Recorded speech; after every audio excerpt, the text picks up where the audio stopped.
ஸ்ரீரங்கம் அருகே புங்கனூர் கிராமத்தில் உள்ள மாணிக்க விநாயகர், பாலசுப்பிரமணியர், வாடிவாசல் கருப்பு, அழகு நாச்சியம்மன், மாகாளியம்மன், மதுர காளியம்மன் மற்றும் விளையாட்டு மாரியம்மன் கோவில்களில் கும்பாபிஷேக திருப்பணிகள் நிறைவு பெற்றன. 4ஆம் கால யாகசாலை பூஜைகள் நிறைவு பெற்றதைத் தொடர்ந்து புனித நீர் சிவாச்சாரியார்களால் 7 கோவில் கலசங்களுக்கு ஊற்றப்பட்டு மகா கும்பாபிஷேகம் வெகு விமரிசையாக நடைபெற்றது. திரளான பக்தர்கள் கலந்து கொண்டு தரிசனம் செய்தனர்.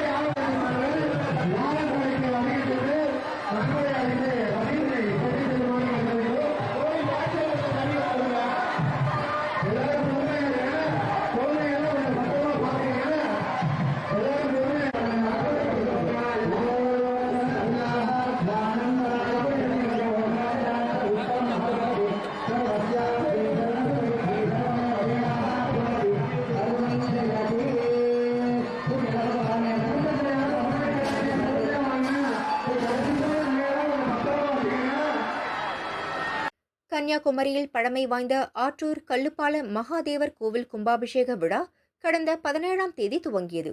சிறப்பு யாக பூஜைகள் நிறைவு பெற்று யாகத்தில் பூஜிக்கப்பட்ட புனித நீரை சிவாச்சாரியார்கள் கோவில் கலசத்தில் ஊற்றி மகா கும்பாபிஷேகம் வெகு சிறப்பாக நடைபெற்றது. ஏராளமான பக்தர்கள் கலந்து கொண்டு தரிசனம் செய்தனர்.